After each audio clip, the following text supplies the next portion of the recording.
আপনাদের মাধ্যমে আমার 56 নম্বর ওয়ার্ডের বাসীকে এবং যারা আমার এই বক্তব্য শুনবে যুক্তিকতা তাদের মাঝে দেওয়ার জন্য আপনাদের যে প্রচেষ্টা এই জন্য আপনাদেরকে ধন্যবাদ জানাই এবং আমাকে সুযোগ করে দেওয়ার জন্য কৃতজ্ঞতা জানাই।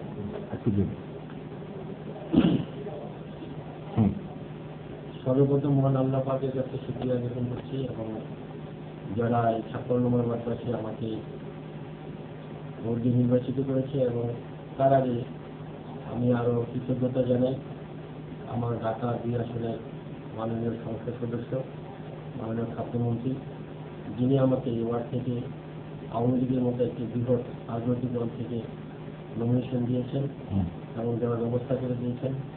এই জন্য তার কাছে আমি কৃতজ্ঞতা জ্ঞাপন করছি এবং বাংলাদেশে আওয়ামী লীগ ঢাকা মহানগর আওয়ামী লীগ সম্মানীয় চেতনা আওয়ামী লীগের কাছে আমি কৃতজ্ঞতা প্রকাশ করছি। যে চেতনাবোধের কথা বললেন, মূল্যবোধের কথা বললেন এবং যে লক্ষ্যের কথা বললেন, আমি ছাত্র রাজনীতির সাথে সম্পৃক্ত হয়েছি একটা লক্ষ্যকে সামনে রেখে এবং একটা জিনিস বুঝেছি যে একজন মানুষ যদি সমাজের জন্য কিছু করতে চায়, মানুষের জন্য যদি কিছু করতে চায়, তাহলে তার সবচেয়ে বড় মাধ্যম হলো রাজনীতি। সবচেয়ে বড় মাধ্যম হলো রাজনীতি। একজন লোক বা একজন কর্মী বা একজন নেতা সমাজের জন্য, মানুষের জন্য, দেশের জন্য সবচেয়ে বেশি কাজ করার সুযোগ পায় রাজনীতির মাধ্যমে। কারণ একজন মানুষ বা একজন নেতা, একজন কর্মী একটি রাজনৈতিক দলের সাথে সম্পৃক্ত হয়ে আমি মনে করি যে সে যদি একটা ইউনিট পর্যায়ে হোক বা একটা ওয়ার্ড হোক, থানা হোক, যে লেভেলের কর্মী হোক না কেন, সেই আমি মনে করি একটি রাজনৈতিক দলের বাংলাদেশের সর্বত্র যেখানে যেখানে সেই দলের সংগঠন আছে সেখানে তার সম্পৃক্ততা থেকে যায়। এই জন্য স্থানীয়ভাবে আপনার থানা পর্যায়ে, নগর পর্যায়ে বা জাতীয় পর্যায়ে মানুষের কল্যাণে কাজ করার জন্য, দেশের কল্যাণে কাজ করার জন্য সবচেয়ে উত্তম মাধ্যম হল একটি রাজনৈতিক দল।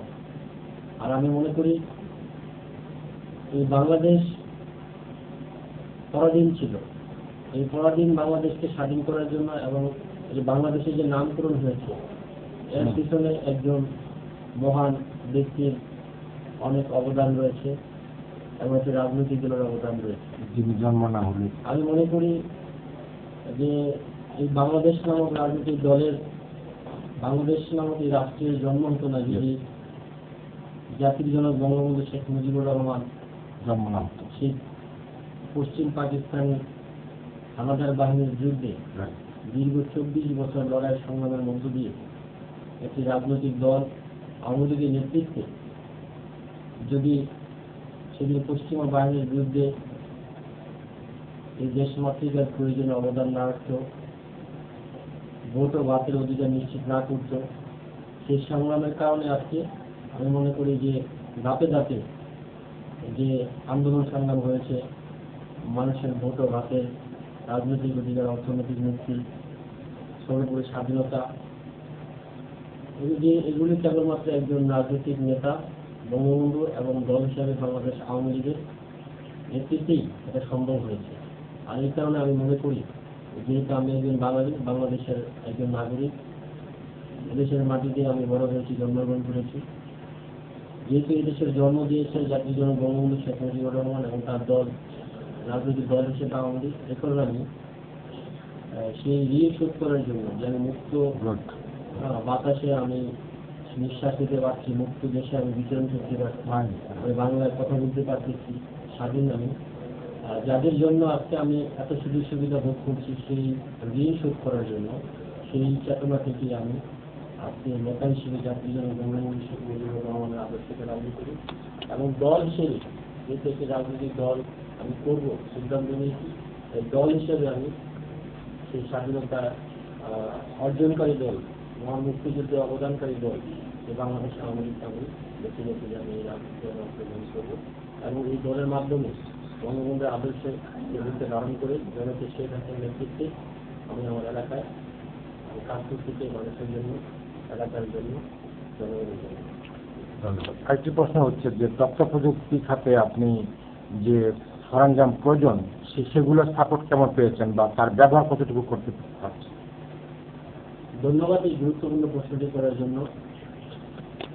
আসলে আজকে যদি 10 বছর পিছনের দিকে আমরা চলে যাই বা 15 বছর পিছনের দিকে চলে যাই দেশে একটা সময়, তখন বাংলাদেশের মানুষ আজকে যেভাবে প্রযুক্তি একটা জিনিস, প্রযুক্তি কি বুঝতে শিখেছে, হাতের নাগালে পেয়েছে, 10 থেকে 12 বছর আগে বাংলাদেশের মানুষ সেটা বুঝতো না যে প্রযুক্তিটা কি। আজকে বাংলাদেশের মানুষ অনেক আশাবাদী এবং প্রযুক্তির দিক থেকে, টেকনোলজির দিক থেকে অনেক দূরে এগিয়ে গেছে।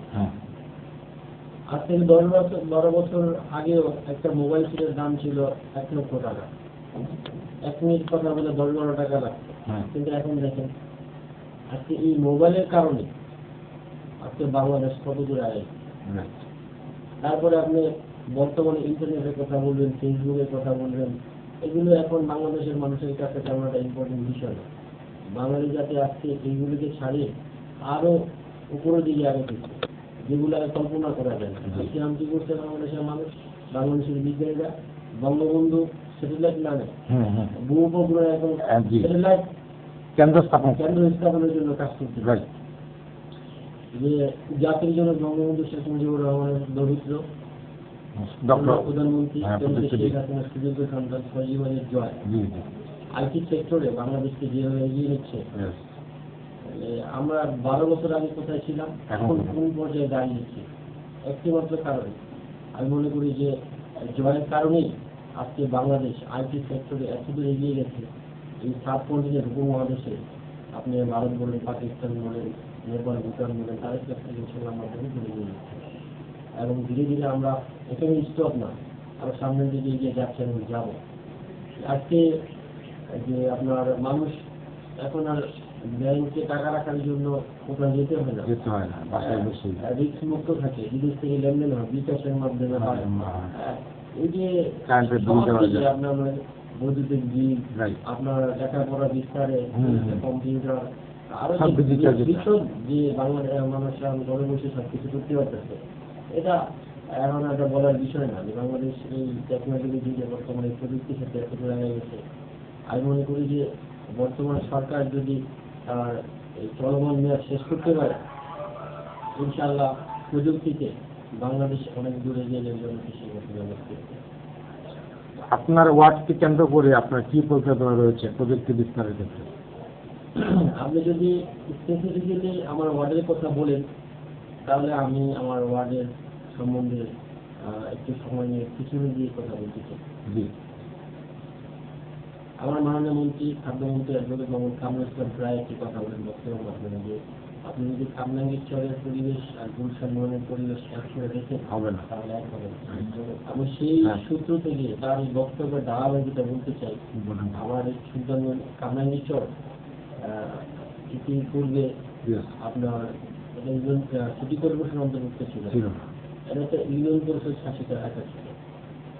আপনি একটা জিনিস জেনে আশ্চর্য হবেন যে আমরা জানি যে ঢাকা বাংলাদেশের রাজধানী, কিন্তু আপনার বাংলাদেশের রাজধানী ঢাকা, ঢাকার আবার রাজধানী আছে, যেমন সচিবালয় এলাকা, ঢাকা বিশ্ববিদ্যালয় এলাকা, প্রাণকেন্দ্র আপনার চকবাজার, নবাবপুর, আপনার এলিফ্যান্ট রোড, ঠিক আছে। এই যে সমস্ত এলাকাগুলোর নাম বললাম, বাংলাদেশের মধ্যে এগুলো ব্যবসা করেন বিভিন্ন কারণে এগুলো গুরুত্বপূর্ণ এলাকা।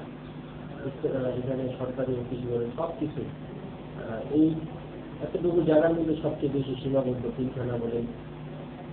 আমরা দেখেন, আপনি যদি মনে করেন যে উত্তরা থাকেন, উত্তর ঢাকার মধ্যে, যাত্রাবাড়ি ঢাকার মধ্যে, মিরপুর ঢাকার মধ্যে, আবার আমরা যে লালবাগ কামরাঙ্গীরচর ঢাকার মধ্যে। আপনি যদি উত্তরা থেকে সচিবালয় আসতে যান, মিনিমাম 2 থেকে 3 ঘন্টা হাতে সময় আসছে। যাত্রাবাড়ি থেকে আসলে 1.5 থেকে 2 ঘন্টা সময় আসছে। মিরপুর থেকে আসলে সেম। এটা আপনার কামরাঙ্গীরচর থেকে যদি সচিবালয় যেতে চান, ঢাকা মেডিকেলে যেতে চান, আপনি এখান থেকে হাইটাইগুলো 20 মিনিট, রিক্সাগুলো 20 মিনিট, মোটরসাইকেলগুলো 20 মিনিট। ভৌগোলিক কারণ দিক থেকে অবস্থার মধ্যে দিক থেকে যে আমরা রাজধানীর এত কাছে, তারপরে দেখবেন উন্নয়নের দিক দিয়ে একদম চাপতে বেশি পিছায়। অবস্থানগত দিক দিয়ে আমরা যেভাবে কাজকে টাকা, উন্নয়নের দিক দিয়ে অর্থনৈতিক। এর কারণ হলো যে আমি কারণ হলো যে এই কামরাঙ্গীরচর রুটে যারা দীর্ঘদিন এলাকা থেকে ইউনিয়ন পরিষদের মেম্বার বলেন, চেয়ারম্যান বলেন, এমপি বলেন, মন্ত্রী বলেন নির্বাচিত হয়েছে, তারা তাদের পক্ষ থেকে এই কামরাঙ্গীরচরকে আগায় নেওয়ার জন্য অনেকভাবে চেষ্টা করছে।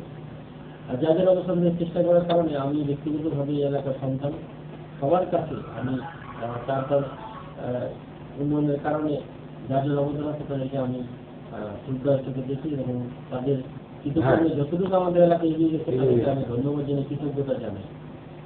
তারপরেও আমি মনে করি যে ঢাকা শহরে একটা গুরুত্বপূর্ণ একটা এলাকা পিছিয়ে থাকার মধ্যে কারণ হলো যে আপনার পরিকল্পনার একটা অভাব ছিল, উদ্যোগের অভাব ছিল, হয়তো সীমাবদ্ধতা ছিল, রাজনৈতিক কারণ থাকতে পারে। এই সব কিছু মিলমিল করা আমি দেখলাম যে এই সমস্ত বিষয়ের কারণে সমন্বিত উদ্যোগের কারণে কিছু ঢাকা শহরে এত কাছে আমরা, তারপরে উন্নয়ন হয়। আর একটা কারণ হলো যে অ্যাকচুয়ালি হয়তো অনেকে বুঝতে পারে না যে প্রশাসনিক মানে কামরাঙ্গীরচরকে ডেভেলপ করতে কি করা উচিত। 2008 সালের 29শে ডিসেম্বর নির্বাচন হওয়ার পর এই এলাকা থেকে যখন আমাদের সংসদ সদস্য অ্যাডভোকেট মোহাম্মদ কামরুল ইসলাম নির্বাচিত হলেন, সর্বপ্রথম চিন্তা করলেন যে এই কামরাঙ্গীরচরকে যদি আমি উন্নয়ন করতে চাই, ডেভেলপ করতে চাই, তাহলে এর প্রশাসনিক কাঠামো পরিবর্তন করতে হবে। সেটা কি? সেটা হলো যে এই সুলতানগঞ্জ ইউনিয়নকে বিলুপ্ত করে সিটি কর্পোরেশন করতে হবে। কারণ আমরা দেখেছি এই স্বাধীনতার পর থেকে 40-45 বছর আপনার রাস্তার মধ্যে মাটি করছে, ওই রাস্তায় সিওয়ালের লাইন ছিল না, ড্রেনেজ ছিল না, আর খাল বিল নদী নালা ছিল। পরিকল্পনার অভাবে, উদ্যোগের অভাবে, কাঠামোগত অবকাঠামোগত কারণে, প্রশাসনের জটিলতার কারণে এখানে আপনার সিটি কর্পোরেশন যেভাবে স্টোরেজ ড্রেন স্থাপন করে আশা থাকে এই সমস্ত পরিকল্পিত কাজ এখানে আপনার ওই প্রশাসনিক কারণে হতে পারে। কারণ ইউনিয়ন পরিষদ এলাকা আপনার এরিয়ার মধ্যে উন্নয়ন হয় সিটি কর্পোরেশনের কর্পোরেশনের এখানে আপনার বড় বড় মোটা কাজ ওয়াসা আসে, বিভিন্নভাবে এখানে পরিকল্পিত উন্নয়ন হয়, নগরায়ণ ভিতরে হয়। তো মাননীয় কামরাঙ্গী শুধু এই জন্য আমাদের এলাকার সংসদ সদস্য, উনি শৈশবকাল থেকে কামরাঙ্গীর মানুষের সাথে বিভিন্নভাবে সম্পর্ক। আমি একজন পেশায় আইনজীবী, একজন রাজনীতিবিদ, আমি লালবাগ কামরাঙ্গীর পাশাপাশি একটা এলাকা, এই এলাকার সন্তান। 3টি কারণে কামরাঙ্গীর প্রতি তার সহানুভূতি, ভালোবাসা বলেন, দায়িত্ববোধ বলেন, পেশাগত কারণে, রাজনৈতিক কারণে, অবস্থানগত কারণে। তাই তিনি এই কামরাঙ্গীরচরকে তার নিজের এলাকা মনে করে সর্বপ্রথম যে উদ্যোগটা নিতেন সেটা হলো যে কামরাঙ্গীরচরকে ইউনিয়ন পরিষদ শাসন ব্যবস্থা বিলুপ্ত করে সিটি কর্পোরেশন অন্তর্ভুক্ত করতে। আমি মনে করি যে কামরাঙ্গীরচরের মানুষ যদি হাজার হাজার বছর অ্যাডভোকেট কামরুল ইসলামের জন্য দোয়া করে তারপরে তার ঋণ শোধ হবে। কারণ আমরা যদি ইউনিয়ন পরিষদ থাকতাম 1000 বছরও এলাকার উন্নয়ন হতো। শুধু একটি মাত্র কারণ যে কামরুল ইসলাম, অ্যাডভোকেট কামরুল ইসলাম আমাদের এলাকাতে ইউনিয়ন পরিষদের সিটি কর্পোরেশন অন্তর্ভুক্ত করছে। সিটি কর্পোরেশন উঠা মানে একটা ট্রেন, উন্নয়নের ট্রেনে আমাদের সঙ্গে উঠে গেছে। গভর্নমেন্ট থাকুক, দল থাকুক, প্রশাসক থাকুক, নির্বাচিত জনপ্রতিনিধি থাকুক, যাই থাকুক, দেশের মার্শাল থাকুক, কর্পোরেশন তো বন্ধ হবে না। একটি বছর নিজেরা কাজ করতেই থাকে। তো আমি যেটা বলতেছিলাম যে এই হলো আমাদের কামরাঙ্গীরচর ইতিহাস। যে একদম মোহাম্মদ কামরুল ইসলাম এলাকা থেকে নির্বাচিত না হতো, আমার মনে হয় যে এই ফিউচারে এগুলা পাওয়া যেত।